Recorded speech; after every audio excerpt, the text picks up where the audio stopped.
For the next 100 days, two identical queen ants will build their empires in two isolated worlds. A steel barrier separates them, turning a single species into two rival societies. On the left, a lush green enclosure provides limitless food and moisture. On the right, the environment is stripped back to a dry, sandy wasteland. It is a direct test of how environment dictates the growth of a civilization. The deadline is set.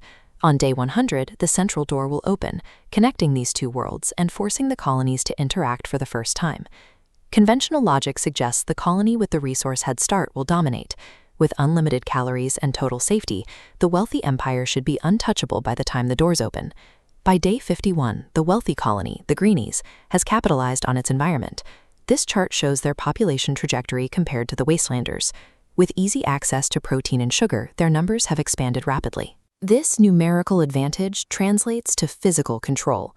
During early challenges, the greenies swarm obstacles and capture every available resource, while the smaller colony fails to even reach the target. In the wasteland, the ants are struggling to find a rhythm. They wander the sand individually, failing to coordinate their efforts or secure the few seeds provided. Halfway through the experiment, the data points to a single conclusion. Systemic scarcity has left one group disorganized and stagnant, while abundance has built a massive, thriving workforce. The wastelander's situation worsens when a cockroach enters the tank. This is a massive predator with an exoskeleton capable of withstanding significant pressure. The initial defense is a disaster. The colony loses workers it cannot afford to replace, as individual ants try and fail to bite through the roach's armor. This loss forces a shift in behavior. The survivors stop their individual attacks and begin to move as a single, synchronized unit. They use the sand to pin the roach, attacking the joints of its legs simultaneously. The victory provides a massive windfall of protein. The colony consumes the predator, and for the first time, they have the caloric surplus needed to establish a rigid, functional hierarchy. The hostile environment acted as a filter. By removing the least efficient individuals and rewarding collective action, the wasteland has produced a highly disciplined, cooperative group. Back in the wealthy colony, the lack of environmental pressure has created a new problem. Because the ants have more food than they can consume, they have stopped clearing their tunnels of organic waste. In the high humidity of the lush tank, this excess food begins to rot. Toxic mold spores bloom across the uneaten sugar, spreading through the ventilation and into the nest itself. The colony has no experience managing a pathogen.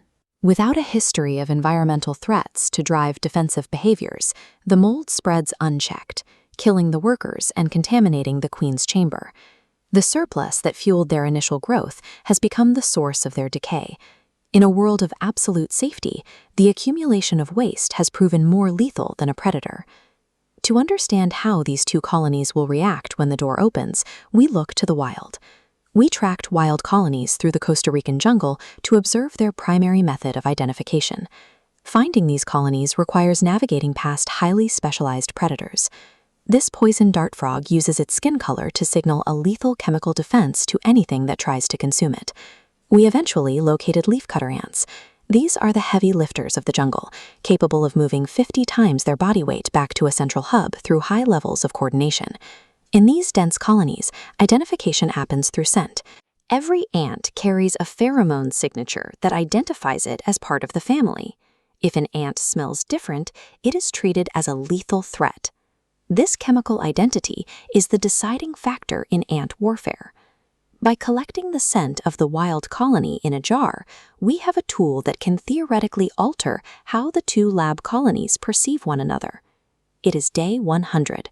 The wastelanders are now a powerful, disciplined force, while the greenies are down to a few dozen individuals surviving in a mold-damaged nest. The barrier is removed. A single tunnel now connects the two environments, ending the 100 days of isolation. The wastelanders move immediately. A group of soldiers enters the tunnel, marching toward the scent of the surviving greenie queen. As they reach the center of the tunnel, the captured pheromones are released.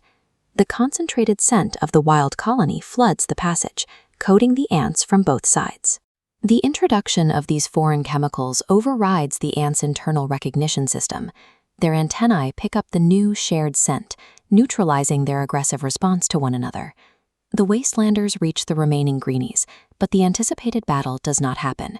They touch antennae, exchanging the new chemical signature, and the soldiers stop their advance. The colony that spent 100 days in the harshest conditions has become the dominant force. They have the numbers and the strength to eliminate the competition, but the chemical shift has redirected that energy toward integration. The two groups begin to merge. The wastelanders move their resources into the green enclosure, clearing out the mold and consolidating the survivors into a single, larger workforce. The experiment shows that resilience is a product of environmental pressure. While abundance led to a breakdown in hygiene and defense, the struggle of the wasteland produced a group capable of rebuilding the entire ecosystem through cooperation.